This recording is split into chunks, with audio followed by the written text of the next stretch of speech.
Good morning student. आज का हमारा टॉपिक है, हमने इससे पहले जो लेक्चर में किया था मेटल नॉन मेटल की सारी प्रॉपर्टी करी थी हमने। केमिकल प्रॉपर्टी और केमिकल प्रॉपर्टी हो गई, फिजिकल प्रॉपर्टी हो गई, उसके बारे में हमने पढ़ा था। और आज हमारा टॉपिक है उसका पार्ट 2 है, ये metal and non metal chapter का यूजेस ऑफ मेटल्स। अब देखिए इसमें हमारा मेटल किस किस चीज में यूज होता है। सबसे पहले मेकिंग ऑफ मशीनरी। कोई भी मशीन है वो कोई ना कोई मेटल्स की बनी होती है, चाहे वो आयरन हो, चाहे वो स्टील हो, किसी भी चीज के हो। ऑटोमोबाइल्स के अंदर हमारे मेटल हम यूज करते हैं, ट्रेन हो गया, एरोप्लेन्स हो गया, ठीक है। मेकिंग ऑफ कुकिंग यूटेंसिल्स, मतलब जो बर्तन होते हैं हमारे उसमें यूज होता है। वाटर बॉयलर मशीन में जो यूज होता है हमारा, ठीक है। मेकिंग इंडस्ट्रियल गैजेट्स और सैटेलाइट्स, जो हम इंडस्ट्रियल गैजेट्स बनाते हैं और सैटेलाइट्स वगैरह में हम मेटल का यूज करते हैं, ठीक है। अब हमारा टॉपिक है यूजेस ऑफ नॉन मेटल।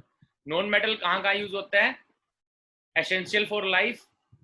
हम क्या है, ऑक्सीजन क्या एक नॉन मेटल है, और हमारे एनवायरनमेंट में कितने परसेंट, लगभग 21% के करीब हमारे ऑक्सीजन है, ठीक है। तो ये एसेंशियल है सांस लेने के लिए, ठीक है। तो नॉन मेटल का पहला यूज ये हो गया हमारा। Use as fertiliser. नाइट्रोजन और फॉस्फोरस का कहाँ यूज होते हैं? हमारे फर्टिलाइजर में यूज होते हैं, ठीक है। उसके बाद क्लोरीन है जो वो वाटर को प्यूरिफाई करने में काम आता है, ठीक है। और क्या है, आयोडाइन सॉल्यूशन जो होता है वो एंटीसेप्टिक्स में काम आता है हमारे। और क्रैकर्स के अंदर सल्फर हमारा यूज होता है। ये हमारा यूज है नॉन मेटल्स के, ठीक है। अब डिस्प्लेसमेंट रिएक्शन। बेटा डिस्प्लेसमेंट काफी इंपॉर्टेंट टॉपिक है ये वाला। डिस्प्लेसमेंट रिएक्शन होती क्या है? In the displacement reaction A more reactive metal, जो ज्यादा रिएक्टिव मेटल है वो डिस्प्लेस कर देता है एक लेस रिएक्टिव मेटल को। But A less reactive metal can not displace A more reactive metal. जो ज्यादा रिएक्टिव मेटल है वो क्या करता है, जो कम रिएक्टिव मेटल है उसको रिप्लेस कर देता है। बट जो कम रिएक्टिव मेटल है वो ज्यादा रिएक्टिव मेटल को डिस्प्लेस नहीं कर सकता। अब ये रिएक्टिविटी टेबल है बेटा, देखो देखो ये पोटाशियम सबसे ज्यादा रिएक्टिव है, सोडियम उसके बाद, फिर कैल्शियम, फिर मैग्नीशियम, फिर एल्युमिनियम, फिर carbon, zinc, iron, tin, lead और कॉपर। कॉपर सबसे लेस रिएक्टिव है, ठीक है। तो ये टेबल है less reactive to more reactive.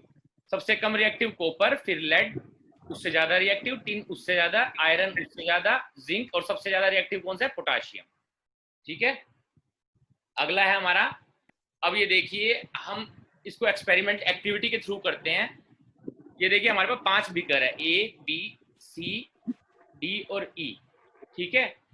इसमें देखिए हमने पहले बीकर में क्या डाला? CuSO4 और जिंक दोनों को मिलाया, ठीक है। दूसरे बीकर में हमने CuSO4 और आयरन को मिलाया, ठीक है। तीसरे बीकर में हमने ZnSO4 और Cu को मिलाया, कॉपर को।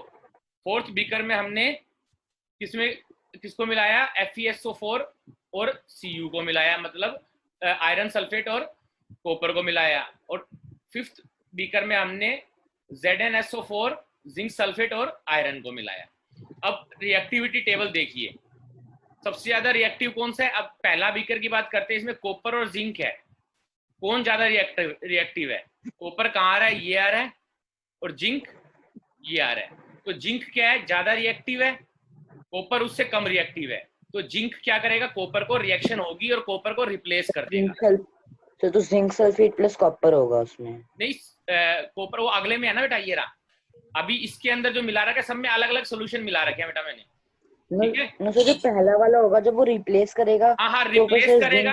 तो ये क्या करेगा? जब रिप्लेसमेंट होगी तो क्या बनाएगा? ये जो जिंक है वो कॉपर को रिप्लेस कर देगा। तो क्या सोल्यूशन बन जाएगा? ZnSO4 प्लस कॉपर बाहर निकल जाएगा इसमें से, ठीक है। Okay sir. Cu बाहर निकल जाएगा। जैसे कि ये रिएक्शन है, आपको अगले पेज में, जैसे CuSO4 है, Zn रिएक्ट किया तो ZnSO4 बन गया और कॉपर बाहर निकल गया। पहले बीकर की बात कर रहा है ये। अब दूसरे बीकर पे आते हैं हम। दूसरे बीकर में क्या? कॉपर, सल्फेट और आयरन है। कौन ज्यादा रिएक्टिव है? आयरन कहाँ है अपना? तो आयरन सल्फेट और प्लस कॉपर हो जाएगा फिर। हाँ, तो इसमें आयरन इस पे आ रहा है और कॉपर कहाँ आ रहा है अपना? ये नीचे। तो आयरन कॉपर से ज्यादा रिएक्टिव है, तो क्या करेगा? आयरन कॉपर को रिप्लेस कर देगा और कॉपर को बाहर निकाल देगा यहाँ से। तो सॉल्यूशन क्या बन जाएगा? FeSO4 प्लस कॉपर बाहर निकल जाएगा इसमें से। ठीक है, थर्ड देखो बच्चे, माइक ऑफ कर लो अपना। थर्ड बीकर देखो, थर्ड बीकर में क्या है, ZnSO4 है प्लस कॉपर है। कौन सा ज्यादा रिएक्टिव है, जिंक रिएक्टिव है या कॉपर रिएक्टिव है? जिंक ज्यादा रिएक्टिव है, कॉपर कम रिएक्टिव है। तो कॉपर जो है इसके अंदर जिंक को रिप्लेस नहीं कर पाएगा, तो ये रिएक्शन नहीं होगी।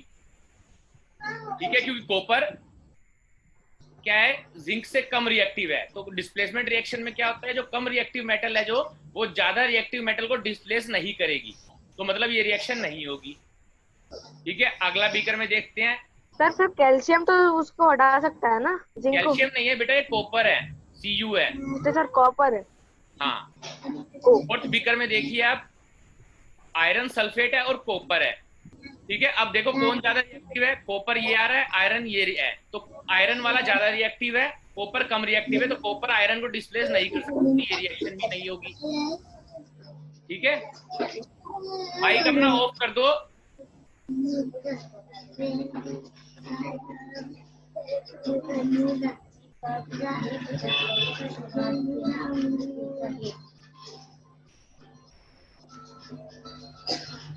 ठीक है, उसके बाद हम बात करते हैं फिफ्थ बीकर की, ZnSO4 प्लस Fe। कॉपर ज्यादा रिएक्टिव है या जिंक ज्यादा रिएक्टिव है? इसमें देखिए, जो जिंक है, सर जिंक रिएक्टिव है। जिंक ज्यादा रिएक्टिव है, आयरन कम रिएक्टिव है। तो आयरन जिंक को रिप्लेस नहीं कर पाएगा, तो क्या होगा, ये रिएक्शन भी नहीं होगी। ठीक है, ठीक है। तो अब हमने देखा लास्ट बीकर में भी Zn ज्यादा रिएक्टिव है Fe से, मतलब आयरन से, तो ये रिएक्शन नहीं होगी। तो Zn आयरन जो है वो जिंक को रिप्लेस नहीं कर सकता। ठीक है, तो रिएक्शन ये भी नहीं होगी, जैसा कि अगली टेबल में हम देखेंगे।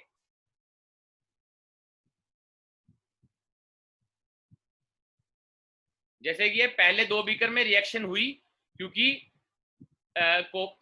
जिंक है वो कॉपर से ज्यादा रिएक्टिव है, तो जिंक ने कॉपर को डिस्प्लेस कर दिया। सॉल्यूशन क्या बना, ZnSO4 प्लस Cu।